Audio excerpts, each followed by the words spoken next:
Hey, middle-aged musician here. I bought this toy the other day. I was kind of joking. I bought this like drone oscillator, and I had recently sold my Behringer Model D and Behringer Wasp that probably do a lot of the same things, but this is kind of interesting. So what it is, it's not a pedal. It is a LFO generator, a dual LFO generator. So you have two low frequency oscillators that you can have one or both running at the same time. You can also, if you look there, it looks like an input and output. So that's definitely an output, and that's definitely your 9-volt jack. This is a through, so you can run, say, a guitar or whatever else through this and plug it into 1 amp, but this is not going to affect it in any way. So I bought it used, so I did not get the user's manual. Check the site. It doesn't have like a user's manual. There's a couple of videos that go through this that are pretty good. I'll link to one that really does a deep dive into the controls. But basically what you need to know is you can kind of go this way. There we go. Split this in half.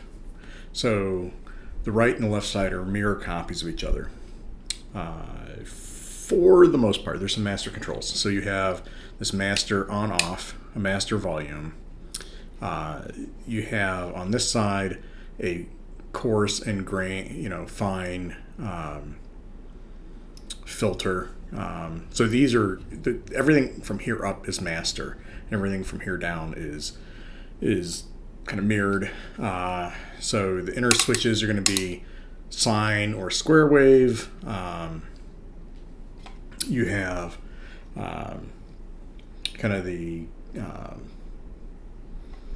if you hit this middle switch, you'll turn on the second oscillator.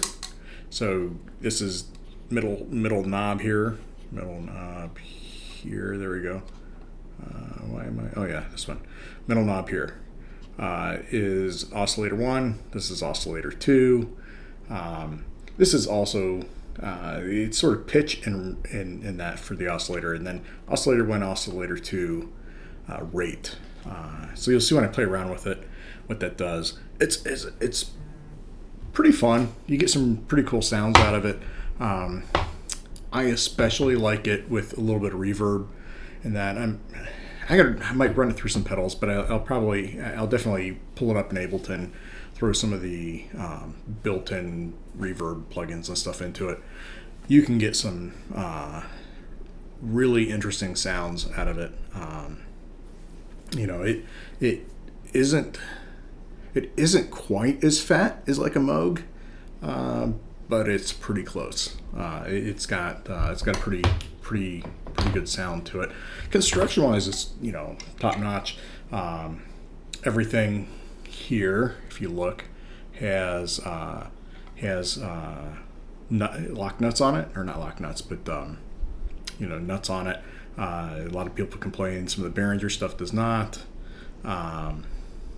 High quality aluminum, anodized aluminum knobs, the chassis, everything about this looks pretty high quality. We'll look at the internals a little bit, but and conveniently nothing is labeled. They just said they liked the artwork, so there you go. So we'll delve into this, play around with it a little bit, and hopefully enjoy it. So thank you.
Okay, so I've recorded the just basic knob twiddling here. Let's go ahead and add some effects. So I always like oil can style reverb.